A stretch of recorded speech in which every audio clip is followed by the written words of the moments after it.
Hi everybody, Tristan's tip of the day. Today I have a warning to all the super hosts of Airbnb or even non-super hosts that are just hosts of Airbnb, and hopefully it's a clue to Airbnb to do something about two types of guests, Airbnb guests.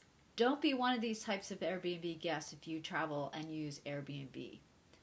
One, people who take advantage of the host's kindness. There are many ways to take advantage of people's kindness, and wear out your welcome is one. I've let people stay longer than my checkout, and my most recent person who stayed longer than their checkout stayed till, yes, 5 o'clock. It was past 5 o'clock. And what happened to them? They stayed, and I had to go to them and say, are you staying another night? And yes, they booked another night, which is great. But dude waited till 5 o'clock. That is when my check-in time is.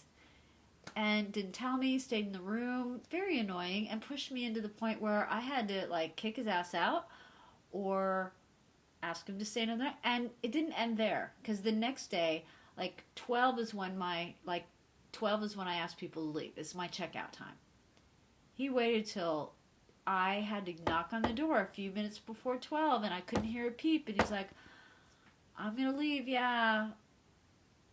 Gosh. At least if you needed to stay longer, he could have asked me or said something. Instead, because I gave him a break the night before, I guess, he just didn't think he had to.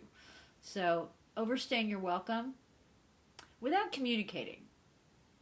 Just kind of taking advantage of somebody's kindness. One. And the other type of person, the other Airbnb guest that needs to really get a clue, is pre-approval people.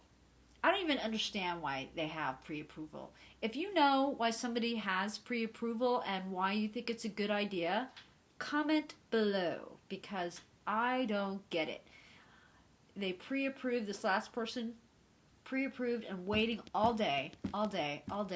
She wanted to stay that night. She wasn't sure. This situation she was going through. Wah. Don't understand. I just finally stopped and said, you promised me an hour from now, or 2 hours from now, you would do it in an hour. It was crazy. So this person just didn't seem to respect me, and I thought, I'm not going to have this person in my house.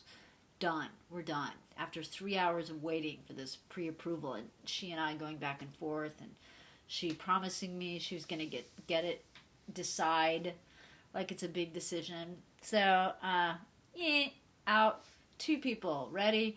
First person who needs to get a clue is people who overstay their welcome, basically take advantage of your kindness, and other is the pre-approval person who waits and waits. And I don't know what they're having to decide. That is just disrespectful. Really, red flag. Those are 2 major red flags about a person that don't need to be in my house. You decide. If you don't agree, if you agree, comment below and teach me something about this. I'd love to know. Bye!